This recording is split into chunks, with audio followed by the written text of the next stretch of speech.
You have to spend money to make money is the motto Trump goes by. It seems to be working out well for him, as the multimillionaire former president has extravagant living and luxury as his lifestyle now.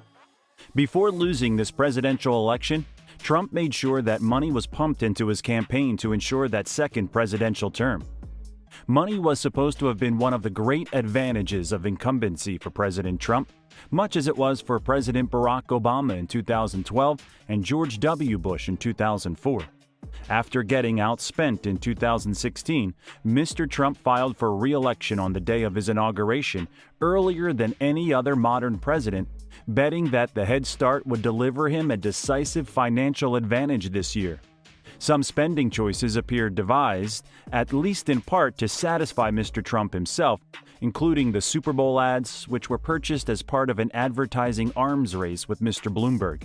The two ads on the game day cost more than the Trump campaign spent on local television through the end of July.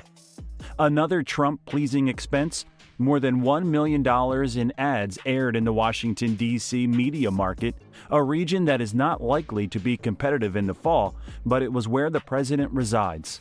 And to scratch his ego, he had to see his face on television. So after throwing away about $800 million and still losing the election, Donald made back about $207 million from his supporters. President Donald Trump and his party raised $207.5 million in a less than 3-week stretch after the U.S. election, fueled by outrage-filled solicitations to donors as he waged an unsuccessful challenge of the results. Money flooded into Trump's coffers at a much higher rate after he began to seek contributions to fight widespread voter fraud and election rigging, despite no evidence of either, after his loss to President-elect Joe Biden, according to filings with the Federal Election Commission. The bulk of the cash, $121.7 million, came to the Trump Make America Great Committee via WinRed, the Republican platform for gathering smaller donations online. In the 20 days leading up to and including Election Day, those donors gave $44.8 million. So to answer the question you've been waiting for, how did the former president spend his money after finally accepting the loss and settling down? Let's just start with the president's mentality. Donald Trump thinks like a businessman, so he won't spend his money anywhere he thinks won't give returns. Although he also ensures his family all the luxury they need and spends the rest of it on his brand. While Donald Trump has made billions through real estate investments, it's where he spends a lot of his money too. The property tycoon may have moved out of America's most famous house, but he has plenty of other million-dollar residents to choose from, and there's no stopping him from buying new ones. The Mar-a-Lago resort in Palm Beach, Florida, which Trump allegedly bought in 1985 for $10 million. The value of the 58-bedroom property has since skyrocketed to $170 million. Perhaps the most iconic of Trump's properties is the skyscraping Trump Tower on Wall Street in New York. While the entire building is multi-use, floors 66 to 68 consist of Trump's personal triplex penthouse apartment. The apartment alone is worth an estimated $64 million.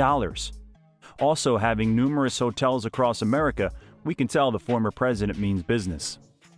Some purchases Trump has made that don't give returns in terms of money are usually to suffice his travel needs.